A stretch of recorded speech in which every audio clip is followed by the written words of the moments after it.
The Edwardian stars. 1. I lay in bed, listening to the early morning fog and the faint chattering of the neighbourhood women playing garden badminton or ping pong, listening to the loud bubbling of the milk and the hissing of the kettle as the housekeeper, Amy, makes tea and biscuits for the neighbours and gather around a small table. Mother hates them. They're Renaults and fancy corsets. Well, Mother is a seamstress if that's what they call it. The only things we can afford are a loaf of bread, milk and a housekeeper, and can get a few riches and gold from first-class neighbours as offerings for us to come at their parties. We always look forward for those, but in a world like this, we can't afford Renaults for better transport, better corsets, and neither one more luxurious room. Sometimes I think it would be better to plead with His Majesty, King Edward, if only he were still alive. Maybe then the world would feel a bit more peaceful. I've always known how dreadful it is, but I can't even go to school. But I've spent an awful lot of my free time playing with friends or going out with Amy. But today I've been reading and gazing at the fancy ladies and the second-class gentlemen. Suddenly, Mother called, "Would you mind going to the Hemmingsons? I've got to give out a dress for a party." Well, Joe, from the stairs, I agreed and went down. She then showed me a beautiful white dress lined with purple and gold lacings at the hem and puffed shoulders. It's beautiful, Mother. Everyone will love it, I said. "Thank you, Joe." "Goodbye," replied Mother and left. "Amy," I asked as the frail, red-haired Amy came. "I will be going out to the Hemmingsons." "Oh, that's nice. I assure your mother has gone out too, so don't you worry. I'll take care of everything." It almost seemed like something was wrong and sad with her, so I asked, "What's wrong? Is everything okay?" Amy sniffed quickly. Yes, everything is perfectly fine, Joe," she said, and left. The Hemmingsons are a second-class family. Miss Hemmingson is a nice but very obnoxious woman in her 30s who really can't stand it without her Renault and picture hats and her golden earrings, but she loves her family and us. Well, maybe her mother and late father and her late husband and her little to some wealth. Ilse Hemmingson is one of my playmates and my best friend. She is really trusting and good.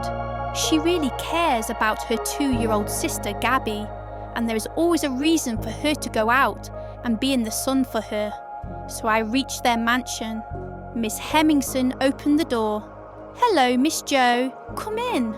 Your mother said that we would expect you for the night." "Hi, Joe," Ilse exclaimed.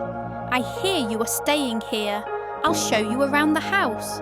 Here is the dining room. It is simple and cosy. You can light the fireplace over there by the side, and Mother is cooking pigeon pie and steak, just so you know." "Great, I love pigeon pie." Ilse once swore she saw a giant black cat dining on pigeon pie.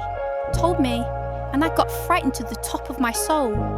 Turns out, it was me, wearing a large black coat and hat, and was having pigeon pie on the dining table.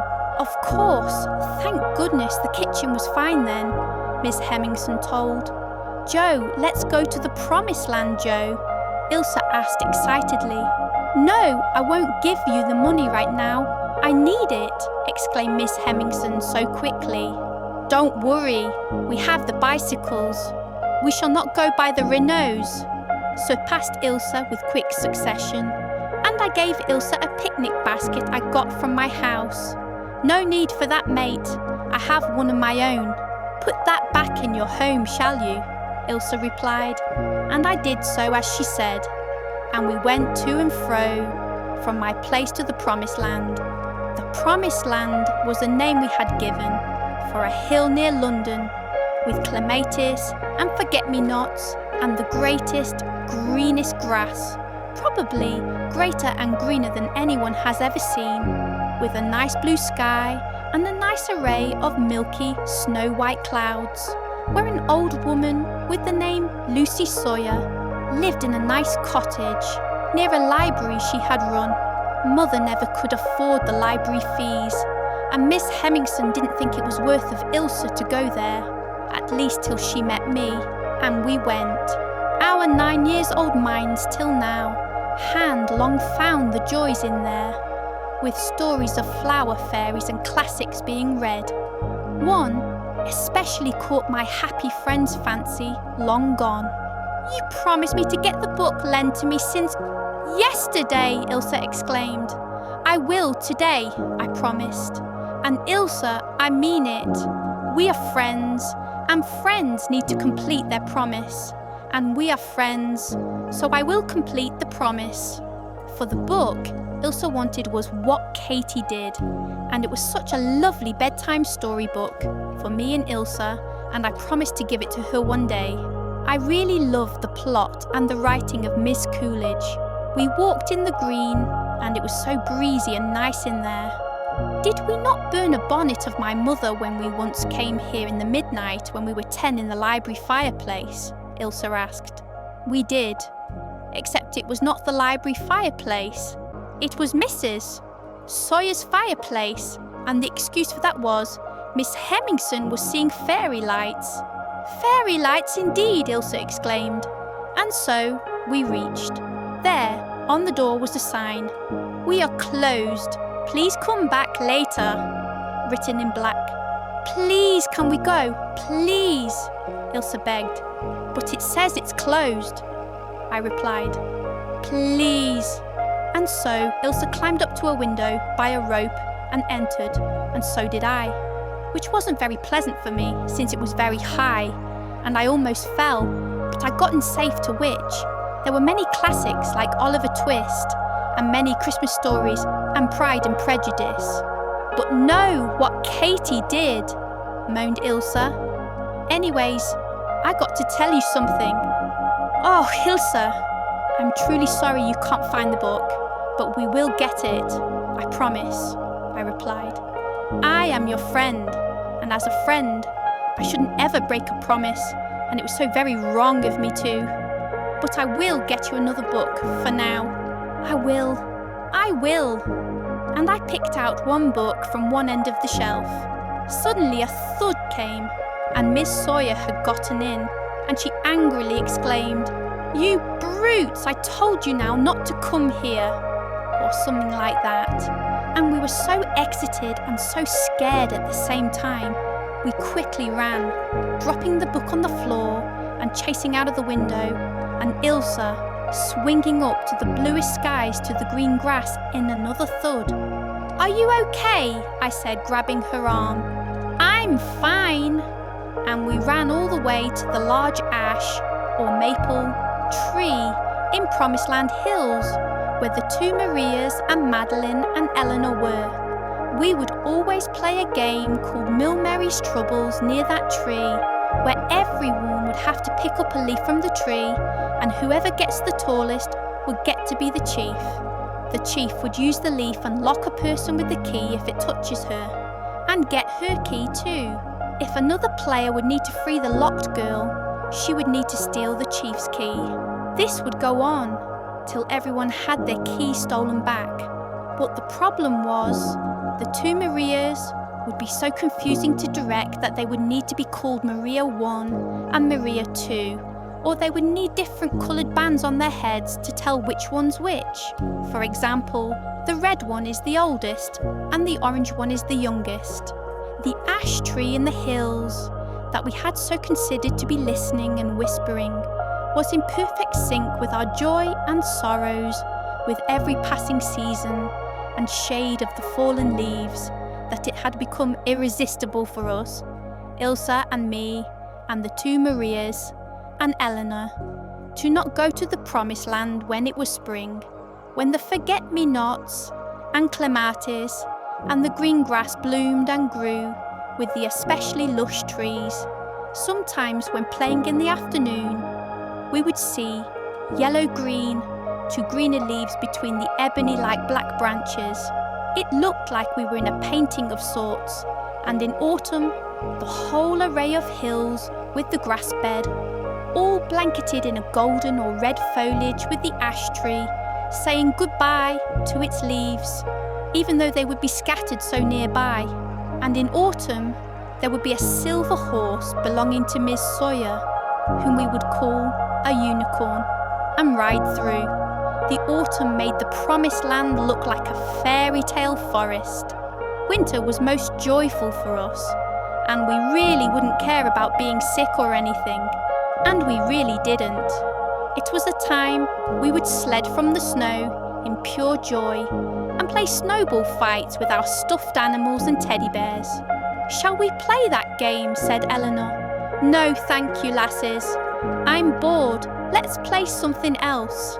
There were 4 wishing wells in the Promised Land. The wishing well of the clematis, the wishing well of the lavenders, the wishing well of the daisies, and the wishing well of the forget-me-nots. "Let's go wish something in the wells," Ilse decidedly said. "And who shall go?" I replied. "Both of you, Marius and Eleanor, shall go to the wishing well of the lavenders, and Joe and I shall go to the wishing well of the forget-me-nots, if you have some pennies." Ilse replied. "But what shall we wish for?" said she. "We shall wish for a red bicycle, and we shall wish for some nice dresses." "And you shall?" Eleanor replied. "We shall wish for some adventure, like in stories." "I must say that I am dreadfully bored of this daily life," I replied. Eleanor got 6 pennies and gave 3 to one of them, and the other 3 to us, and so we went to the wishing well. It was a stone well near some whitewashed fence, and a cobblestone path downhill with stones. The wishing well was surrounded by weaved baskets of forget-me-nots, and forget-me-nots hung around the well and everywhere in between. There was a blue bucket to draw the water. "Do you want to wish?" Madeline and Ilse asked. And so I wished. And then we met back at the tree and decided that the wish would happen at midnight, and happily headed back home, and me with Ilse to Miss Hemmingson, and had to get treated with scolding, and a no dinner for you tonight from her for being out so late when it was only 4:30 in the afternoon, and then set coffee to be made, but it was only for me. "No dinner, of course there is still allowance for coffee," Ilse moaned, "for it was only for me, and not Ilse, since I was guest. And she moderately hates you for not having much money," exclaimed Ilse. "Sorry, but I mean it." "Ilse, would you show Miss Joe around the house?" said Miss Hemmingson. Even though I come here almost every day, Ilse was still to show me around the small house, which to my mind was pretty amusing. "So, there is the kitchen, and there's the lavatory round the corner. Then by the lavatory is the drawing room. The drawing room was a small room with whitewashed walls and electric lamps, and a small card box of marconigrams and post. The sofas were made of teak and mahogany, with a large mahogany table, just like the one in the dining room. Over there is Mother and Gabby's room, which of course I'm not to enter. Then there is our room." Ilse opened a small door, leading to a small room, with grey painted walls, and 2 large berth beds near to a window, and a desk filled with books. "I hope you will like it anyways. I'm very glad you came to stay for the night, more than the likings of the other friends you have," said Ilse in a whisper. "Thank you, Ilse. You know you're my only friend," I replied and hugged her. "Anyways, I got to tell you something," Ilse replied. She pointed to the window.